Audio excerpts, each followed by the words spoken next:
Assalamualaikum Ustaz. Assalamualaikum. Semoga Ustaz selalu diberi keberkahan oleh Allah SWT dan semoga Allah melimpahkan yang lebih baik dari apa yang Anda sampaikan dan Anda doakan untuk kami. Ustaz, tolong dijelaskan bagaimana cara membayar kifarat Ramadan dan bertobat nasuha dengan benar. Karena saya dan suami pernah melakukan kesalahan di bulan Ramadan. Dan bagaimana hukumnya karena saya belum bisa membayar kafarat tahun lalu sedangkan Ramadan akan tiba. Mohon pencerahannya. Taib. Saya belum tahu sepenuhnya apa kesalahan yang Anda perbuat dengan suami. Sehingga saya khawatir menduga-duga. Dan menduga-duga itu tidak baik. Ya, kesalahannya apa? Nah, khawatirnya nanti saya duga kesalahan suami istri berhubungan misalnya di siang hari. Atau ada kesalahan yang lain, atau ada utang piutang. Sebaiknya diperjelas dulu. Kalau misalnya kesalahannya adalah kesalahan yang dimaksudkan, adalah kesalahan terkait hubungan suami istri di siang hari Ramadan, maka dilihat apakah itu karena ketidaktahuan ataukah dengan penuh pengetahuan dan secara sadar meyakinkan dilakukan.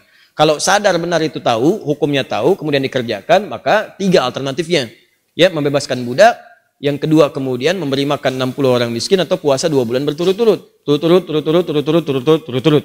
Dan ini bukan pilihan, diambil yang paling sulit dulu. Karena pernah ada seorang, kalau kita raja lah ya, ini kisah nyata juga, seorang raja, tahu 3 hukum ini, tahu dia. Maka dia sengaja berhubungan dengan istrinya di siang hari Ramadan.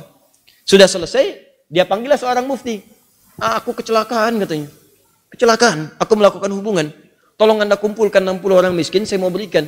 Ya, apa kira-kira kafaratnya? Benar seperti itu? Kata muftinya, mohon maaf Baginda, yang Baginda simpulkan kurang tepat. Yang harus Baginda lakukan sekarang adalah, mohon maaf, Baginda harus puasa 2 bulan berturut-turut. Kalau batal, ulangi lagi. Oh, kan hadisnya nggak seperti itu. Memang hadisnya mengatakan 3 pilihan, tapi pilihan itu sesuai dengan kadar yang ditetapkan bagi pelakunya.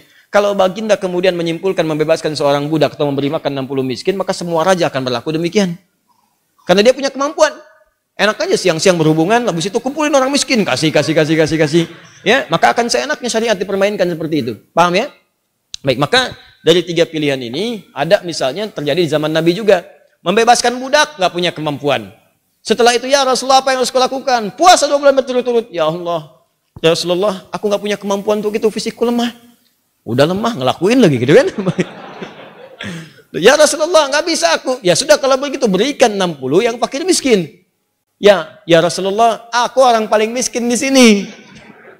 Berikan 60 miskin, aku orang paling miskin. Nabi ketawa mendengar itu. Setelah ketawa, Nabi pulang ke belakang. Dari belakang Nabi bawakan kemudian makanan. Nih, buat kamu bawa ke rumah, nggak usah nanya lagi.